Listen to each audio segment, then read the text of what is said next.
Hello everyone and welcome to PÖFF TV. I'm Malaika Bova. I'm one of the programmers for Tallinn Black Nights, and I'm here with Neil Maskell, director of Klokkenluider, which will be presented at Tallinn Black Nights this year. Hello Neil, how are you today? Very good, thanks Malaika. Yeah, so we're presenting this beautiful, dark comedy. And after so many years being in front of the camera as an actor, you're very popular in the UK. I've read you started studying acting at 11, and then you started as a proper actor as a teenager. So after a career as an actor, you decided to step back behind the camera. Why is that? Well, I'd had some experience as a director from quite young, really. From late teens, I was directing, training actors at the college I'd been to in plays and stuff. And then in 2009 or 10, I directed a short and then had put together sort of teasers for projects we tried to get off the ground. Ben Wheatley, who's a director I've worked with a number of times, wrote a great script called White Hawk that we were trying to get made for a while and proved more difficult to get funded than I thought. And I wrote Klokkenluider really for myself to some extent, really, not with a great expectation of getting it made. I thought we might be able to because it's very small. But I was kind of also acceptant of what a difficult time it is to get funding for British film, and that it might be a script in a drawer for my son to read years down the line and never got made. But and then Steph Aspin and Helen Simmons, who produced the film, found people who wanted to finance it, you know, and I think it was probably greatly helped by the fact that Tom Burke and Jenna Coleman, who are both very well known in the UK and a little bit in the States, their involvement, I think, was probably what the difference was. We'll talk about them as well, because the cast is an extraordinary cast for a first-time filmmaker. But we'll get there. I just wanted to ask as well how you felt in this new role. Was it fun? Was it difficult? Was it challenging? How would you say you felt about it? Well, I think it was all those things, actually, to be honest. It was, it was fun and it was great working on the floor, in front of the camera with the actors, and we had a great crew. And again, like you said, very, very fortunate in the fact that I had worked for a long time as an actor. It meant that I did have contacts and people that were willing to come and help me out. Mainly, I think, because of our personal relationship rather than any talent they thought I might have had. So that was really great. And then, of course, we were shooting in the middle of the pandemic, so we were really under heavy COVID protocols, and it meant no one could arrive. We were in the location for 3 weeks, but just myself and the producers, no one from a technical point of view. So the DP and the first assistant and the costume and makeup people arrived 2 days before we started principal photography. Wow. And all of those conversations had to happen in a very short amount of time, and we had to sort of accept not so much a lack of preparedness, but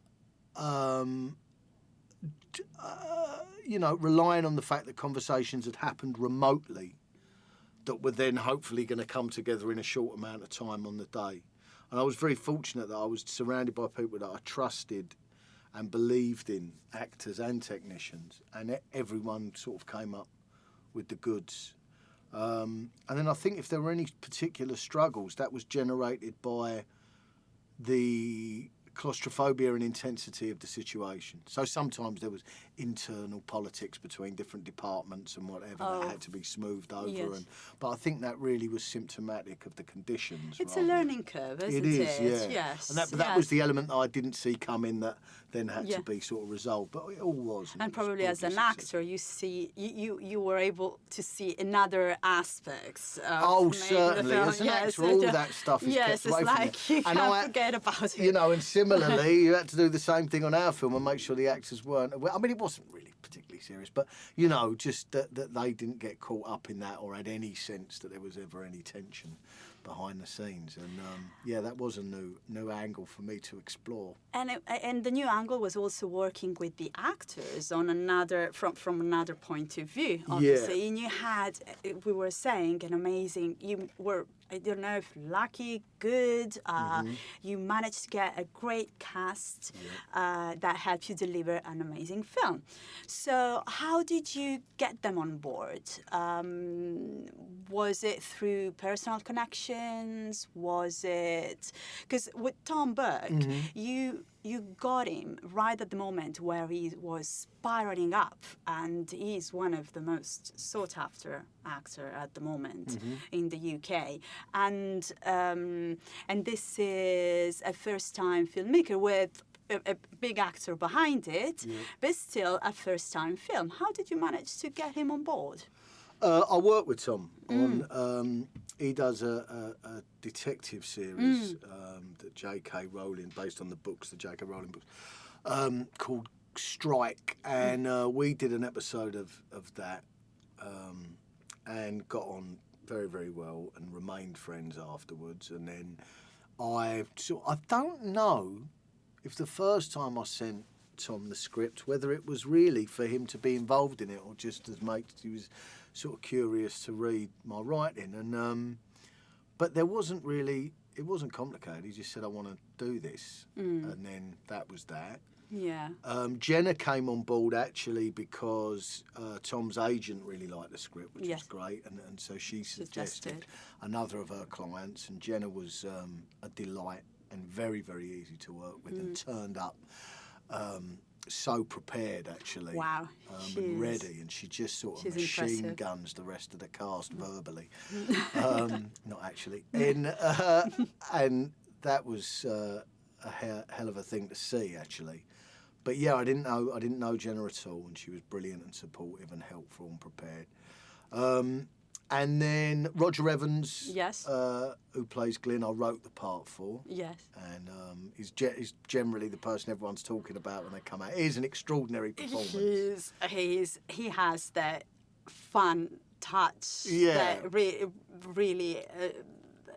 It's illuminating, yeah. Yeah, and it's really, he has the full gamut, you know. He has to be funny, he has to be vulnerable, he has to be scary, he has to be intense, he has to be emotional. You know, it's a real, it's a tour de force, really, Roger's performance in the movie. And what you're saying about this character is true of the other characters. You managed to create very complex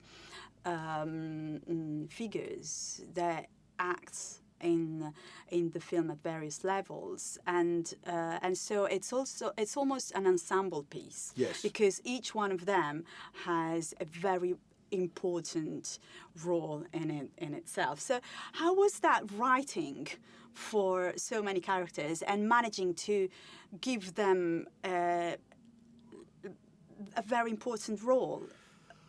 Well, and this could sound incredibly pretentious if it was that, but the truth is, I could hear them very clearly.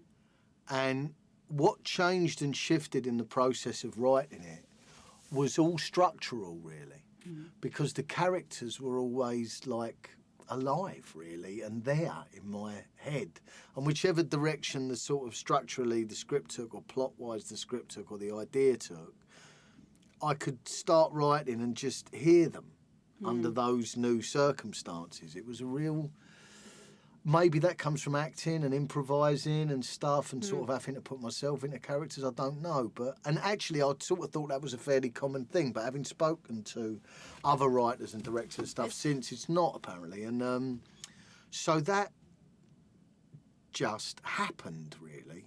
It wasn't something that I had to really work out or think about or was troubled by. I sort of hope I don't come to be. It was very natural to the vision in my writing in film. general. The thing I have to work on is momentum, plot, structure, Yeah. you know, the ending, where we're going to end up.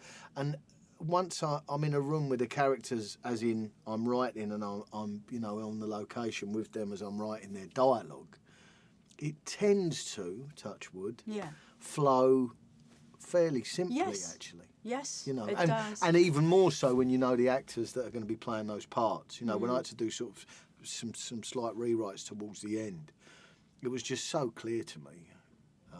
You know, particularly once I had Jenna, Tom, Sura, Roger. You know, I mean, Sura Donker, who plays the lead character with Amit Shah, the two Klokkenluiders or whistleblowers, is my wife, so I really know her voice very, very well.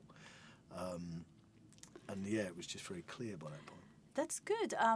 Well, it's an incredible first attempt, and it's a success. And you've been the critics in London after the London Film Festival were great, and you're here now, and we really wish you every luck.